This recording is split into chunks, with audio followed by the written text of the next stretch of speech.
Boa noite, bom dia, boa tarde. Você que está chegando aí agora para assistir essa aula, aqui comigo, professor Bruno, ao som de DJ Alok, né? E uma músicazinha já para a gente iniciar, entrar no clima. Vou só dar uma pausazinha aqui, tá bom? E para a gente já ir dando início aqui os nossos assuntos. A gente vai trabalhar um pouquinho hoje genética, a gente vai trabalhar os assuntos voltados aí a parte de probabilidade. Probabilidade essa aplicada em casos de genética, então nós vamos falar um pouquinho aí sobre duas regrinhas básicas, né? Regra do E e regra do OU. Professor, como é que elas funcionam aí? A gente vai aprender aqui a aplicação na prática, né? Tem aqui dois exemplos para a gente ver aí, para os meninos aí que estão no terceiro ano, que não deu tempo a gente ver, principalmente os meninos da administração. A gente vai estar trabalhando aí essas duas regrinhas através de dois exemplos aqui. Mas antes da gente iniciar, eu queria fazer uma simples abordagem aí com relação à probabilidade, né? Professor, o que é a probabilidade? São as chances de um evento acontecer dentro de um universo de possibilidades. Então você tem aí, por exemplo, as chances de um dado dar o número 6, por exemplo, na sua face quando ele for lançado. Bom, a probabilidade desse dado dar um 6 quando ele for lançado seria basicamente de 1 em 6. Né? Nós sabemos que um dado ele tem 6 faces, então a probabilidade dele ter ou sair com o número 6 na sua face é de 1 em 6. Então, essa parte da probabilidade em si, a gente tem vários outros eventos aí que a gente poderia utilizar como exemplo. Então, vou partir daí. Dentro desse universo de possibilidades que envolve a probabilidade, a gente trabalha duas regrinhas que são básicas aí dentro de genética. Eu tenho aí uma regra chamada regra do E e tenho também outra regra chamada regra do OU. Professor, como é que elas funcionam? É isso que a gente vai tentar entender aqui hoje, né? Então eu tenho aqui a regra do E, que basicamente ela vai contar todo um contextozinho lá, onde ela vai dizer para você que você tem que multiplicar as probabilidades. E a regra do OU, que vai tratar para você que você vai ter que somar as probabilidades. Ou seja, quando você encontra esses eventos, ou as probabilidades de um evento acontecer, se você tiver e bem observar, você vai ver que a questão ela já te dá, ou ela já te coloca o que ela quer, ou E também, com essas pequenas palavrinhas que você vai interpretar dentro de um texto, você consegue retirar a informação do que ele está pedindo. Então a gente vai trabalhar aqui basicamente as duas regrinhas. E digo para você, regra do E, quando você vai multiplicar as probabilidades, ela é bem mais fácil. Enquanto a regra do OU, você vai somar essas probabilidades. Então você tem aí a oportunidade de estar ou multiplicando as probabilidades ou de estar somando. É isso que a gente vai ver aqui, tratando aqui os dois exemplos que eu tenho, tá bom? Vou tomar uma águazinha aqui, que a água é bom para a gente hidratar as nossas células. E o silêncio aqui tá bom, viu, pessoal? Porque eu moro no sítio. O silêncio é excepcional. Não tem cachorro, eu tô escutando só os grilos aqui, mas tá tudo certo, tá dando certo aqui, viu? Então vamos partir aqui da ideia que eu vou resolver dois exemplos para vocês, que vocês vão tentar aí posteriormente, nas atividades que eu vou estar enviando para vocês, aplicar essas duas regrinhas aqui. E depois aqui eu dou um breve lançamento, uma breve associação aqui sobre os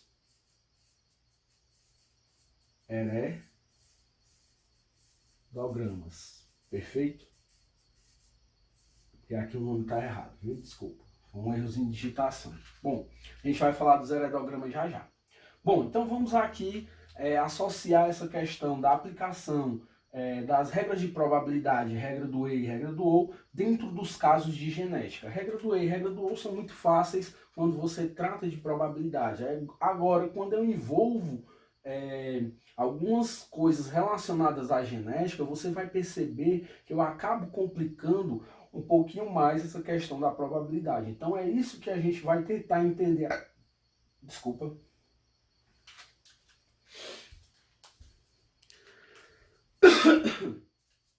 É isso que a gente vai tentar entender aqui a partir dos exemplos, perfeito? Então eu tenho aqui o exemplo 1 e tenho o exemplo 2. Primeiro, eu tenho que identificar qual regra ele está tratando, se é regra do E ou se é regra do OU. E aí eu vou saber aplicar a probabilidade dentro de uma e dentro de outra. Bom, no exemplo 1 aqui, se tiver um pouco complicado para vocês lerem, eu vou ler aqui, tá bom? Para ajudar, para auxiliar no nosso entendimento. Exemplo 1, ele diz assim: um casal deseja saber quais as chances, ele trocou o nome chances, ou melhor, probabilidade por chances, de ter 2 filhos, por exemplo, sendo um menino e uma menina. Aqui são as informações que você vai ter que prestar atenção. Sendo um menino e uma menina. E, regrinha do E. Então, o que é que eu vou fazer aqui? Eu vou multiplicar. Quem? Ora, vou multiplicar as probabilidades. Professor, mas que probabilidade que ainda eu não vi? Ora, é óbvio que você, logicamente, vai ter que interpretar essa informação. Existe uma probabilidade, por exemplo, calculada para a questão do sexo. Qual é essa probabilidade? Das duas, uma. Ou é menino ou é menina. Ou seja, então você tem aí uma probabilidade de 1 em 2. Ou seja, para ser um menino, você tem a probabilidade de 1/2. Ora, se é E, multiplicação. Se eu vou multiplicar, a outra probabilidade também, logicamente, vai ser 1/2. Multiplicando ou fazendo essa multiplicação, eu tenho aqui 1/2 vezes 1/2, que nos resulta em 1/4. Bom, 1/4, ou possivelmente, quando você for encontrar a resposta, você pode encontrar também ela na presença de números decimais, ou 0,25, também pode se encontrar essa probabilidade. Ou ainda você pode encontrar também em porcentagem, que corresponde, 1/4 corresponde a 0,25 ou também 25%. Tudo bem? Professor, nossa, é muito difícil. Eu acho que a regra de multiplicar ou a regra do E, ela é até uma regra mais fácil. Agora vamos ver aqui o outro exemplo, se ele vai tratar de regra do E ou regra do OU. Tudo bem? Vamos para ela aqui. Desculpa. Eu digo aqui no exemplo 2. Qual a probabilidade? Agora ele trocou chances por o termo probabilidade. De um casal heterozigoto para o albinismo, aqui ele já envolveu um tipo de anomalia genética, no caso aí o albinismo, que é um tipo de recessividade. Lembrando, se é recessividade, vai ser representada por as letrinhas minúsculas em homozigose, ou seja, as recessividades elas só se apresentam se estiverem em homozigose. Então eu tenho aqui já a representação de um indivíduo recessivo. Ele pergunta: ter um filho albino ou portador para o gene do albinismo. Meu Deus, professor, e agora? Ora, e agora você também estudou lá atrás e você viu, né, o que é o termo heterozigoto, o que é um indivíduo recessivo, entre outras coisas que nós já também estudamos em sala de aula. Bom, então se ele me diz que o casal é heterozigoto, ora, se o casal é heterozigoto, o pai, determinadamente, ele é azão, azinho, e a mãe também é azão, azinho. Ora, vimos que do cruzamento dos indivíduos que são heterozigotos, você pode encontrar aí indivíduos que são dominantes homozigotos, indivíduos que são heterozigotos e indivíduos que são recessivos. Ora, dessa forma, eu volto lá na questão e vejo o que é que ele está me perguntando. Ele me pergunta qual a probabilidade do indivíduo ser albino ou portador. Nossa, como é que eu vou fazer isso aqui? Então a gente vai ver quais são as possibilidades desse indivíduo ser albino ou portador dessa anomalia. Vamos ver aqui. Então eu tenho aqui os indivíduos. Para melhor aplicação, vou usar o quadro de Punnett. Então a gente também viu isso aqui em sala de aula, a aplicação do quadrinho. Vou riscar um pouquinho aqui embaixo, pegando o outro aqui, porque né, ele está perfeito. Veja aqui que eu já distribuí os gametas azão, azinho, os alelos azão, azinho e o alelo azão, azinho aqui. Quando eu cruzar, eu vou ter azão, azão, azão, azinho, azão, azinho e azinho, azinho. Perfeito. Ora, então, as possibilidades ou as probabilidades eu já encontrei. Probabilidade do indivíduo ser albino. Eu já tenho aqui. A probabilidade do indivíduo ser albino seria de 1 em 4. Certo? 1 em 4. 1, 2, 3, 4. Então, você teria ali 1 em 4. Só que ele perguntou ou portador. Ou portador, vou somar a probabilidade. Se ele seria portador, eu tenho aqui um indivíduo sendo heterozigoto. Então, para ele ser portador, ele tem que ter um azinho, porque a anomalia é determinada por uma recessividade. Então, para ele ser portador, a probabilidade aqui vai ser de 2/4.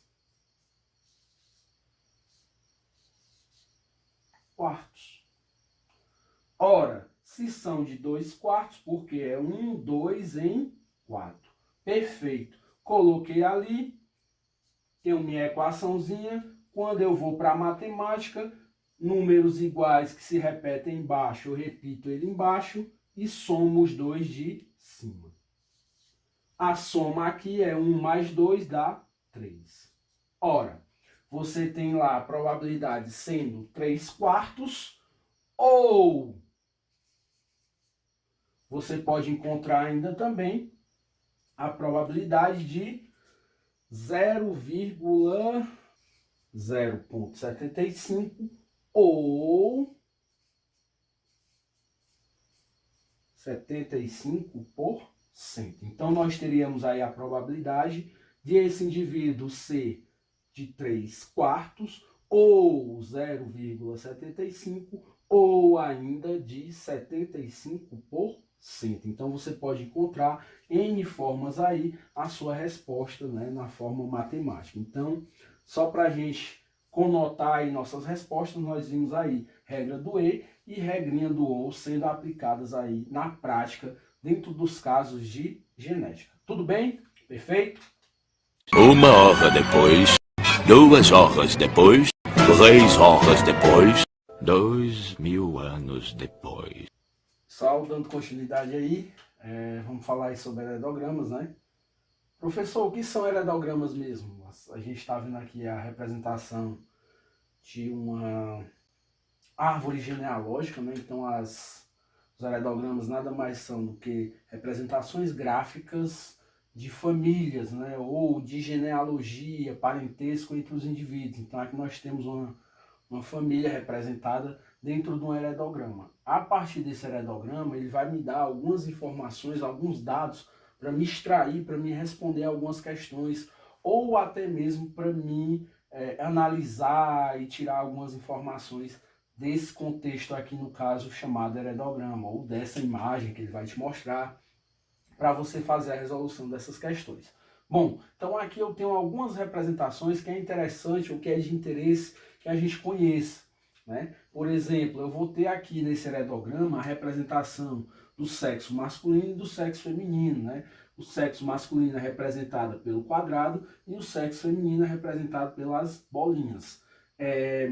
Ele vai ter ainda a representação da bolinha e do quadrado, que são, ou se estiverem pintados ou algo do tipo, ele vai representar alguma anomalia, alguma coisa relacionada à genética que está pode ser dominante, pode ser recessiva, pode ser ligada ao sexo, entre outras coisas mais aí que você pode ver. Então eu tenho a representação do sexo masculino e sexo feminino. Masculino é o quadrado, eu costumo dizer que é a besta quadrada, e a mulher, né, a bolinha lá, que vai representar aí a questão, né, do indivíduo do sexo feminino. Tudo bem? A quadrado ou quadrado pintadinho representa um homem afetado, a bolinha pintadinha representa uma mulher afetada.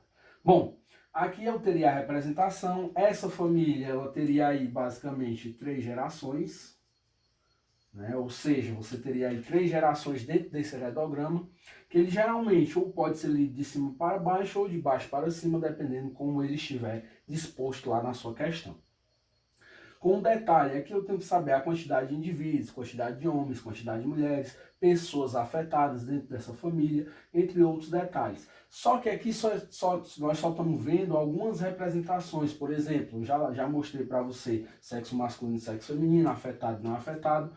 Mas aqui eu tenho a representação, por exemplo, do casamento, ou seja, um traço representa o casamento entre os indivíduos, ou seja, a ligação que existe entre esses indivíduos. 2 tracinhos representam um casamento consanguíneo.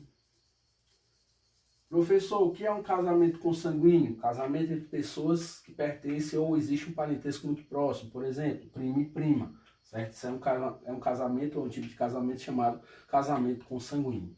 Tem aí a representação da irmandade, né? Ou seja, a representação dos indivíduos que são irmãos. Né? Tem aqui a representação, nesse caso, de uma representação de irmandade de 3 indivíduos que são irmãos. 1, 2, 3 ou 1, 2, 3. A sua contagem vai depender aí de como você quer. Aqui embaixo, por exemplo, eu já tenho 5 irmãos. Ó, 1, 2, 3, 4, 5. Certo? 3 homens e 2 mulheres, 2 sendo afetados, um homem afetado e uma mulher afetada. Então, tudo isso para a gente saber ou fazer a análise dessa imagem ou desse cladograma, para você, às vezes, extrair alguns dados é interessante.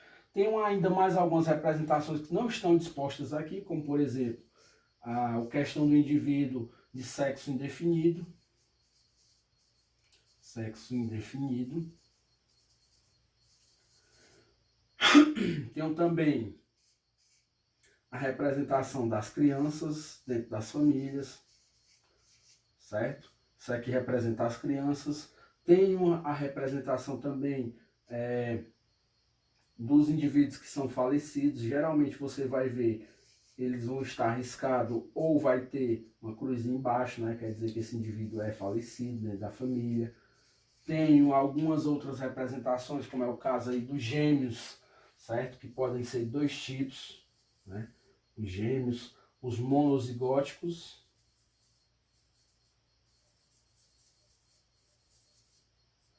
e os dizigóticos. Um exemplo, como é que eu represento os gêmeos monozigóticos? Geralmente eles vão estar ligados dessa forma, né? E os gêmeos monozigóticos, geralmente eles estão ligados, né, através dessa forma, porém não existe essa ligação no meio. Então quer dizer que esses gêmeos são gêmeos diferentes, chamados de gêmeos fraternos, e esses gêmeos aqui são gêmeos chamados de gêmeos idênticos ou gêmeos univitelinos, né? Tem, deixa eu ver se tem mais alguma representação. Tenho aí outras representações que não vem ao caso a gente, né, estudar aqui ou ver relação deles aqui. Casamento consanguíneo, só para constar aqui. Tenho aí toda essa representação dentro de uma família, que eu posso fazer toda a genealogia através desse esquema também. Eu posso descobrir, por exemplo, o genótipo dos indivíduos, né? Por exemplo, ele vai me dar aqui uma legenda, como ele já deu aqui, ó. Ele vai dizer que o lobo da orelha solto no homem e na mulher quer dizer que é uma característica, né, presente nesses indivíduos, e que o lobo da orelha preso em homem e mulher não é uma característica frequente. Então essa característica pode ser determinada ou por um fator recessivo ou por um fator dominante, né? A gente pode também descobrir isso aí através dessas imagens. Ora, ou através, se está correlacionada ao sexo, se é uma doença relacionada ao sexo, também poderia ser. Professor, como assim? Indivíduos passando para os filhos. Só que aqui eu só teria um indivíduo passando para um filho homem, aqui não. Ele passa para o filho ou para a sua filha, né? Então não poderia caracterizar como já sendo uma doença hereditária relacionada ao sexo. Então ela está condicionada, ou essa anomalia, ou essa condição genética do lobo da orelha solto está relacionado a outro fator, no caso aí o fator genético, alelos, né? Ou genes que são dominantes ou são recessivos, certo? Professor, e como é que eu vou descobrir se isso é recessivo ou é dominante? Ora, é só você observar. Se todo mundo desenvolve, logicamente, ela é uma característica dominante. Então, como você está vendo que alguns indivíduos eles não apresentam essa característica, ou ela pode ser recessiva, ou ela pode ser condicionada por um processo chamado heterozigose, ou seja, os indivíduos heterozigotos apresentam essa característica. E os indivíduos que às vezes ou são dominantes, podem apresentar ou não essa característica. Ou seja, se esse indivíduo é heterozigoto, ou esse aqui é dominante, ou ele é recessivo. Então, ele pode transmitir essa característica também para os seus filhos.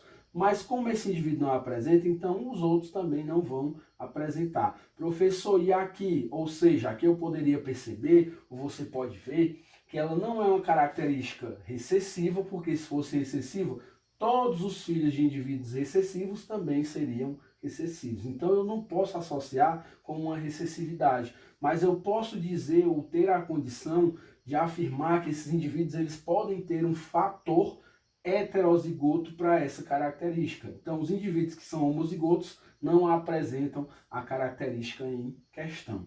Ah, tá certo. É por isso que você tem aqui a diferenciação. Então não posso condicionar a um fator dominante, porque todos teriam, e nem a um fator recessivo, porque senão também todos seriam. Por quê? Nós vimos lá atrás nos cruzamentos dos indivíduos, que indivíduos que cruzam dominante com dominante, só dá dominante. Indivíduo recessivo que cruza com indivíduo recessivo, também só gera indivíduo recessivo. Então eu poderia condicionar essa condição genética do indivíduo que apresenta lobo da orelha solto ou lobo da orelha preso a uma condição de heterozigose, certo? Só para ficar dentro dessa questão, para você entender que aqui, às vezes, o indivíduo, a representação dentro daquele heredograma, ele vai te dar uma condição que, às vezes, pode ser ou não dominante, ou pode ser também não recessivo. Então, só para você entender como é que funciona aí. E só lembrando, né, quando eu falo de heredogramas aí, não lembro qual o ano passado, ano atrasado, não lembro qual deles aí, caiu uma questãozinha relacionando isso aqui, relacionando o heredograma, ele perguntando se a doença era uma recessividade, se estava ligada ao sexo, entre outros detalhes. Então, essa partezinha de análise de gráfico, análise de tabela, análise de imagem, você ficar esperto e ver que ela também está presente aí no Enem. Ah, professor, quer dizer que eu vou chegar lá no Enem, eu vou encontrar uma questão dessa para me responder? Quem sabe, né, a gente espera que venha uma prova fácil, né? Então a gente vai se preparando ao longo do nosso tempo aí.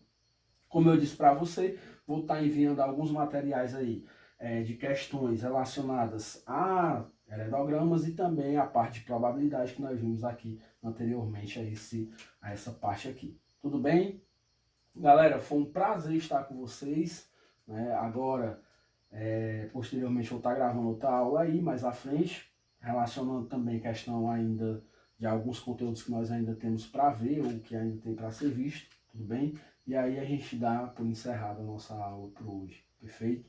Um abraço, tenham todos aí uma ótima noite, uma ótima tarde ou um ótimo dia, né? Dependendo da hora que você estiver assistindo esse vídeo. Desde já, desejo aqui os meus agradecimentos, né, às pessoas que estão assistindo esse vídeo aí. Vai lá, dá aquela curtida, dá aquele like lá no vídeo, tá bom?